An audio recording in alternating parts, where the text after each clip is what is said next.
Indian railways एक बहुत बड़े क्राइसिस से गुजर रहा है।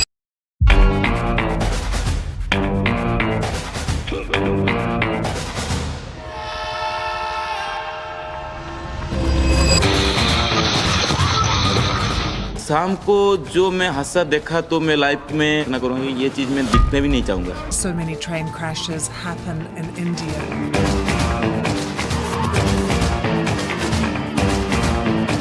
Situation was beyond imagination. Frustrated passengers hurling stones and smashing the train's windows. In one clip, ये क्राइसिस इतने भयानक हैं कि हर साल लाखों लोग अपनी जान गंवा रहे हैं। ट्रेन का इंजन हटाने के दौरान शंटमैन अमर कुमार की रेल के इंजन और बोगी के बीच दबने से मौत हो गई। सागर के मोतीनगर थाना क्षेत्र के बाईपास में ट्रेन की चपेट में आए 3 युवकों की हुई मौत। Unfortunately, the death toll still continues to mount after the deadly Balasore train crash. As many as 300 people are dead and around 900 people are injured. 30 years, we've had about 7 deadly crashes. Government को इस serious issue पर जल्द से जल्द कुछ बड़े reforms लाने की जरूरत है। कृपया ध्यान दीजिए। हेलो एवरीवन, मेरा नाम है दिगराज सिंह राजपूत और आज की इस वीडियो में हम लोग इंडियन रेलवेज के ऊपर एक बहुत ही इंसाइटफुल डिस्कशन करने वाले हैं, जिसमें हम समझेंगे कि क्या समस्याएं हैं और क्या समाधान हो सकता है, कैसे इंडियन रेलवेज सच में एक भयानक क्राइसिस से गुजर रहा है। This is one of the India's greatest accomplishment also and greatest tragedy also. Accomplishment इसलिए क्योंकि भले ही इंडियन रेलवेज को ब्रिटिशर्स ने अपने ट्रेड को प्रमोट करने के लिए बनाया था, लेकिन इस इंडियन रेलवेज के कंस्ट्रक्शन में लाखों इंडियंस ने अपना योगदान दिया था, अपनी दिन और रात एक करी थी। इसी इंडियन रेलवेज ने उन ब्रिटिशर्स को खदेड़ के बाहर निकालने में भी हमारी मदद करी थी और इसी इंडियन रेलवेज पे मेहनत करके हमने वर्ल्ड का 4th लार्जेस्ट रेल नेटवर्क बनाया है, जो हमेशा से हमारे देश के विकास की नींव रहा है। पर आज शायद हम इस अकम्प्लिशमेंट का सही से ध्यान रखना भूल गए हैं और ये अकम्प्लिशमेंट एक ट्रेजेडी की ओर बढ़ रहा है। आप सब ने इंटरनेट पर कई क्लिप्स देखी होंगी जहां लोग ट्रेन में सफर नहीं कर रहे हैं, वो सफर कर रहे हैं। कोई फंसा हुआ है, कोई लटक रहा है। इनमें से मोस्टली लोग लोअर क्लास या मिडिल क्लास से बिलोंग करते हैं, जो हर दिन लाखों लोगों से compete करते हैं सिर्फ एक ट्रेन की सीट के लिए। और रोज के इस संघर्ष में कोई एक ऐसा लकी दिन होता है जिस दिन किसी को सीट मिल पाती है ऑफिस आवर्स में। आप स्क्रीन पर ये जो एक सीन देख रहे हैं, ये सीन मुंबई की एक लोकल ट्रेन का है। इस तरह से ट्रैवल करना यहाँ पर रोजमर्रा की जिंदगी का एक पार्ट हो गया है, एक नॉर्म बन चुका है। और ये कोई मूवी की शूटिंग नहीं है, ये रियलिटी में लोग अपने जीवन को जोखिम में डालकर संघर्ष करके ट्रैवल कर रहे हैं रेलवेज में। मुंबई के ही विरार में रहने वाले एक व्यक्ति जतिन यादव ने इस इशू को रेज करते हुए एक PIL फाइल करी, जिसमें पता चलता है कि सन 2023 में ट्रेन से ट्रैवल करते समय 2590 लोगों ने अपनी जान गंवा दी। इन नंबर्स को और सिंप्लीफाई करके अगर बताऊं तो ऑन एन एवरेज मुंबई के वेस्टर्न और सेंट्रल रेलवेज को मिलाकर हर दिन 7 लोगों की जान जाती है ट्रेन में सफर करते समय। और ये सिर्फ मुंबई तक सीमित नहीं है, पूरे भारत में कुछ ऐसी ही स्थिति है। टाइम्स ऑफ इंडिया के इस आर्टिकल के हिसाब से उत्तर प्रदेश में हर दिन कम से कम 6 लोग ट्रेन से गिरकर अपनी जान गंवा देते हैं। हर साल करीब 15,000 से भी ज्यादा लोगों की डेथ होती है ट्रेन रिलेटेड एक्सीडेंट्स में। और यहीं पर एक सवाल उठता है कि इस पूरी समस्या का कारण क्या है। पहला कारण है ओवर क्राउडिंग। इस बात में कोई दो राय नहीं है कि भारतीय रेल जब भी चलती है अपनी कैपेसिटी से ज्यादा ही लोगों को अंदर बैठा कर ले जा रही हो। आप में से कई लोगों ने ओवर क्राउडेड ट्रेन में काफी समय सफर किया होगा। इनफैक्ट यहां तक भी आपने फील किया होगा कि आपकी रिजर्व सीट पर आप जब पहुंचेंगे तो कोई ना कोई पहले से बैठा रहता होगा। तुम कब आए? सबसे पहले मैं ही आया। लकीली अगर आपके पहुंचने पे आपको आपकी सीट खाली भी मिल गई तो कोई ना कोई रिक्वेस्ट करते हुए आ जाएगा कि क्या हम सीट शेयर कर सकते हैं। इनफैक्ट ये भी स्थिति होती है कि आपको अपनी रिजर्व सीट के लिए लड़ना भी पड़ेगा। में रिजर्वेशन में S1 में ट्रैवल कर रहे हैं और हमारा स्लीपर में बुकिंग है, पर यहाँ पे सब लोग ऐसे जनरल कोटा की तरह चढ़ गए हैं और ये लोग ऐसे ही ट्रैवल कर रहे हैं और IRCTC में से कोई हेल्प नहीं आ रही है। कुछ ऐसा ही इंसिडेंट ट्विटर पर एक बार एक यूजर ने शेयर किया, जहां उसकी सीट कंफर्म होने के बावजूद भी उसकी सीट पर एक अनरिजर्व्ड पैसेंजर बैठा था और उसने उसकी सीट ले रखी थी। इस सिचुएशन को बनाने में सिर्फ अनरिजर्व्ड पैसेंजर्स अकेले गुनाहगार नहीं है। यह स्थिति बिगड़ रही है क्योंकि इस बिगड़ती स्थिति का श्रेय सीधा सीधा जाता है रेलवेज के मैनेजमेंट और इंफ्रास्ट्रक्चर को। हर दिन लगभग 2 करोड़ 30 लाख लोग सफर करते हैं रेल के माध्यम से एक जगह से दूसरी जगह जाने के लिए, और उन्हें एक जगह से दूसरी जगह पहुंचाने के लिए 13,000 रेल हैं हमारे पास। अब सवाल यह आता है कि क्या इतनी रेल पर्याप्त हैं हमारी जरूरतों को पूरा करने के लिए? स्थिति ऐसी है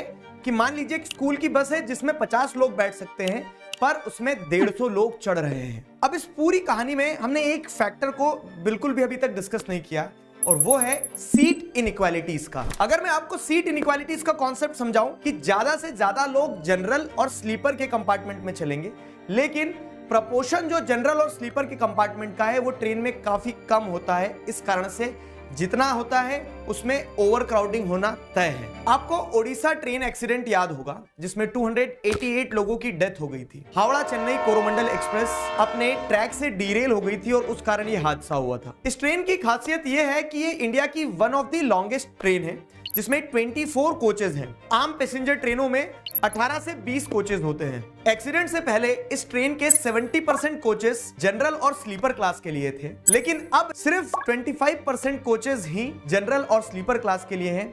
बाकी 75% कोचेज एसी कंपार्टमेंट्स हैं। इंडिया में लोअर और मिडिल क्लास का primary mode of transport railways है, और इसके पीछे का कारण है रेलवेज की अफोर्डेबिलिटी, जहां एक गरीब व्यक्ति भी कम पैसों में अपनी डेस्टिनेशन तक पहुंच सकता था। लेकिन जिस तरह से जनरल और स्लीपर कंपार्टमेंट्स कम होते जा रहे हैं, रेलवेज का ये अफोर्डेबिलिटी वाला फैक्टर भी खत्म होता जा रहा है। मोस्ट ऑफ द इंडियंस आज भी एसी कोचेज में ट्रेवल करना अफोर्ड नहीं कर सकते, और अब ऐसी स्थिति में उनके पास कोई और ऑप्शन नहीं बचता है ट्रैवल करने का। और ऐसा भी नहीं है कि सिर्फ एसी के कोचेस की ही प्राइसेस हाई हैं।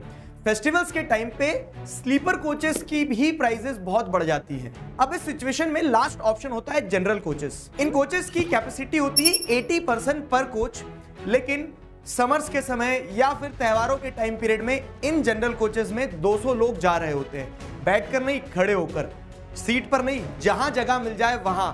वो कॉरिडोर में खड़े हैं, टॉयलेट्स के बीच में खड़े हैं, और सीट ना मिलने पर वो दूसरे कोचेस में भी जाते हैं। ये पूरी सिचुएशन एक मैनेजमेंट फेलियर है, लेकिन इस चीज को हमने इतना नॉर्मलाइज कर दिया है कि एक नया नॉर्मल बन चुका है, और इस चीज की अकाउंटेबिलिटी कोई भी लेना नहीं चाहता है। अगर रेलवेज की गलतियां और कमियां निकालने बैठ जाऊं तो ये वीडियो 1 घंटे से भी ज्यादा बड़ी हो जाएगी। अनहाइजीनिक कोचेस हैं, ट्रैक्स बिल्कुल अनसेफ है, डिलेज तो एक डेली रिचुअल बन चुका है, और सीट्स की कमी जैसी कई प्रॉब्लम्स हैं जिन पर हम घंटों बात कर सकते हैं। पर ऐसे क्या फैक्टर्स हैं जिसकी वजह से प्रॉब्लम्स का पहाड़ पे पहाड़ बनता जा रहा है, लेकिन सॉल्यूशन नहीं मिल पा रहा है? और ये सारी प्रॉब्लम्स और भी भयानक लगने लगती है जब हम रेलवेज के इंफ्रास्ट्रक्चर और रेवेन्यू के प्रॉब्लम को समझते हैं। पीडब्ल्यूसी की एक रिपोर्ट के according 1/4 of the Indian railways अपनी कैपेसिटी से काफी ऊपर रन कर रही है, और 50% ऑफ इंडियन रेलवेज काफी क्लोज है सेम लेवल की ओवर कैपेसिटी टच करने के। इसी वजह से आपको घंटों वेट करना पड़ता है, सीट्स नहीं मिल पाती है, और भी सारी समस्याओं का सामना करना पड़ता है। ये इंफ्रास्ट्रक्चरल प्रॉब्लम तो है, लेकिन इस प्रॉब्लम को टैकल करने के लिए रेलवेज के पास में सफिशिएंट फंड्स भी नहीं है। इनफैक्ट जो रेवेन्यू रेलवेज जनरेट करती है उसका 97% वापस ऑपरेशनल कॉस्ट में ही चले जाता है, यानी कि रेलवेज ऑपरेट करने में ही जितना पैसा कमाती है उतना पूरा का पूरा वापस लगा देती है। तो फिर सुधार कैसे होगा? इंडियन रेलवेज 2 तरह के लोगों को कैटर करता है।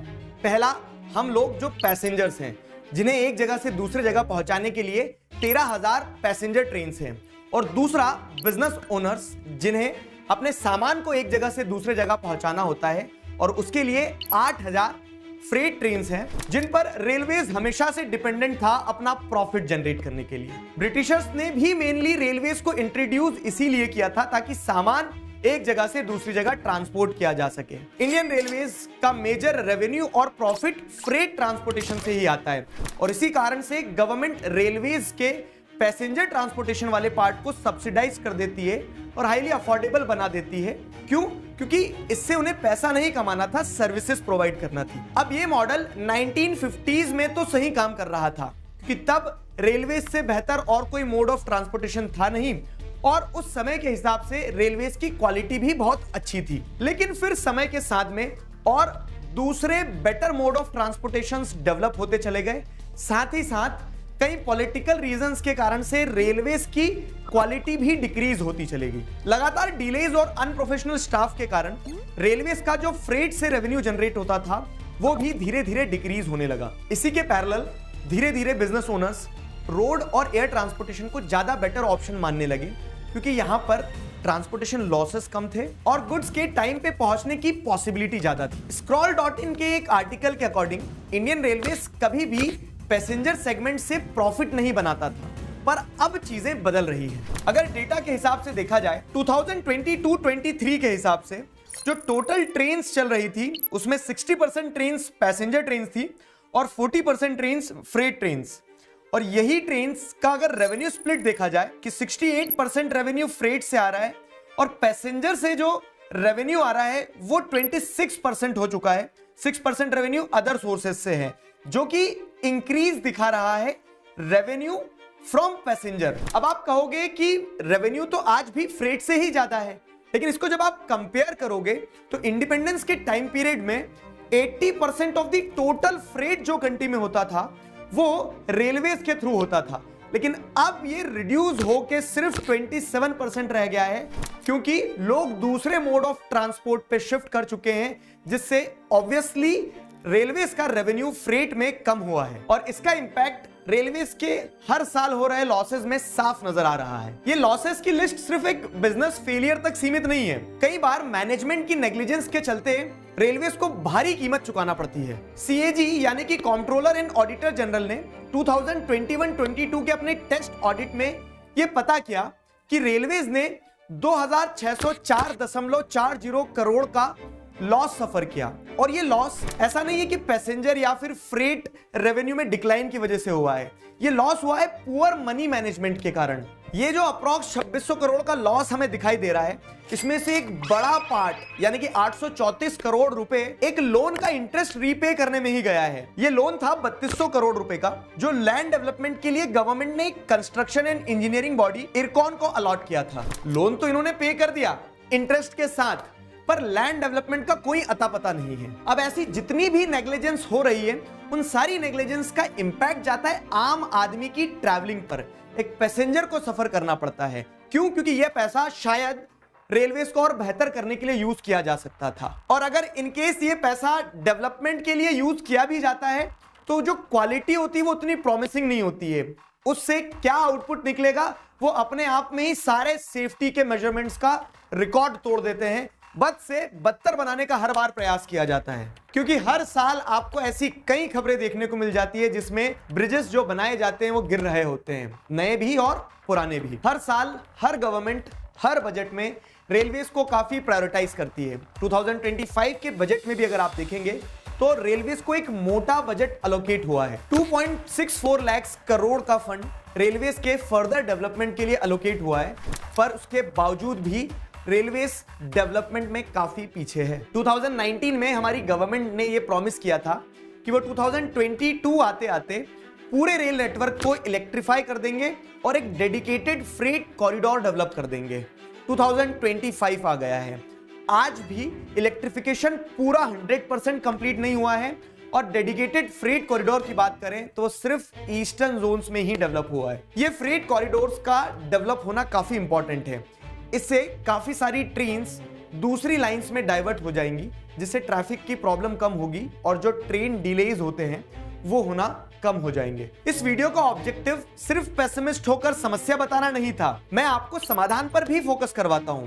ऐसा नहीं है कि किसी भी प्रकार की प्रोग्रेस नहीं हो रही है, प्रोग्रेस हो रही है, लेकिन ये प्रोग्रेस बेहद स्लो है, और इसी के पैरेलल जो प्रॉब्लम्स हैं वो प्रॉब्लम्स की रफ्तार हमारी ट्रेन से भी ज्यादा है। अगर हम इंडिया और चाइना को कंपेयर करें तो न्यू दिल्ली से जयपुर जाने में और बीजिंग से शंघाई जाने में 4 घंटे लगते हैं, लगभग 4 घंटे से भी कम लगेंगे अगर आप न्यू दिल्ली से जयपुर वंदे भारत एक्सप्रेस से जाते हो तो।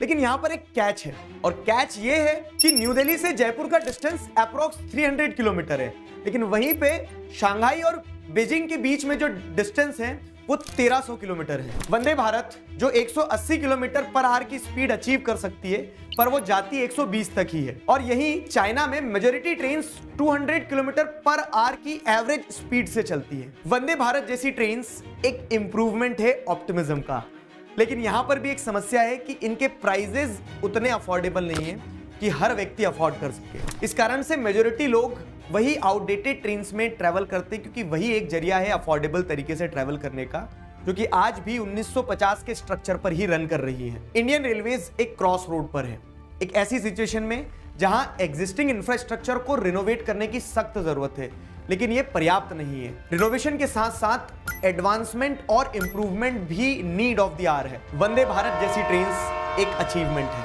और आने वाली बुलेट ट्रेन्स भी एक बहुत बड़ा अचीवमेंट होंगी, लेकिन गवर्नमेंट को यह ध्यान रखना होगा कि जो एग्जिस्टिंग इंफ्रास्ट्रक्चर है उसे दुरुस्त करके उसे स्केल अप करना भी अपने आप में एक चैलेंज है। इंप्रूवमेंट तो हम लाएंगे, लेकिन उसके साथ साथ हमें यह भी ध्यान रखना होगा कि उस इंप्रूवमेंट से आम आदमी के जेब पर बहुत ज्यादा वजन ना आ जाए।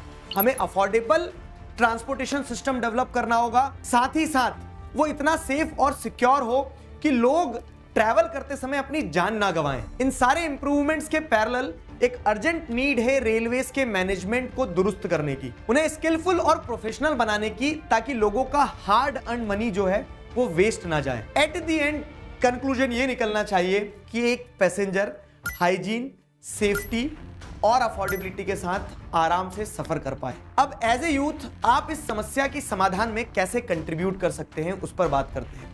शुरुआत होती है अवेयरनेस से। जब तक हम इस चीज को एक इशू नहीं मानेंगे और बात नहीं करेंगे, तब तक बदलाव कैसे आएगा। और इस वीडियो का ऑब्जेक्टिव भी यही था कि इस मुद्दे पर बात की जाए, अवेयरनेस फैलाई जाए। इस वीडियो को ज्यादा से ज्यादा लोगों तक शेयर कीजिए ताकि इस पे चर्चा होना शुरू हो। इंडिया का फ्यूचर आप सभी के हाथों में है। मतलब सिर्फ गवर्नमेंट को ब्लेम करना और अपना पल्ला झाड़ लेना पर्याप्त नहीं होगा। जब समस्या की बात करो तो उसका सलूशन भी ढूंढो, समाधान भी बताओ। ट्विटर पर, इंस्टाग्राम पर, फेसबुक पर कंप्लेन कर देना और इस इशू को रेस कर देना पर्याप्त नहीं होगा। उस इशू को रेस करने के साथ साथ उस इशू को कैसे रिजॉल्व किया जा सकता है, इस पर भी बात करो। रिस्पेक्ट के साथ अपने पॉइंट्स रखना सीखो, क्योंकि अगले बदलाव की शुरुआत आप सभी से होगी। अभी के लिए इस वीडियो को यहीं समाप्त करते हैं। तब तक मुस्कुराते रहिए। जय हिंद।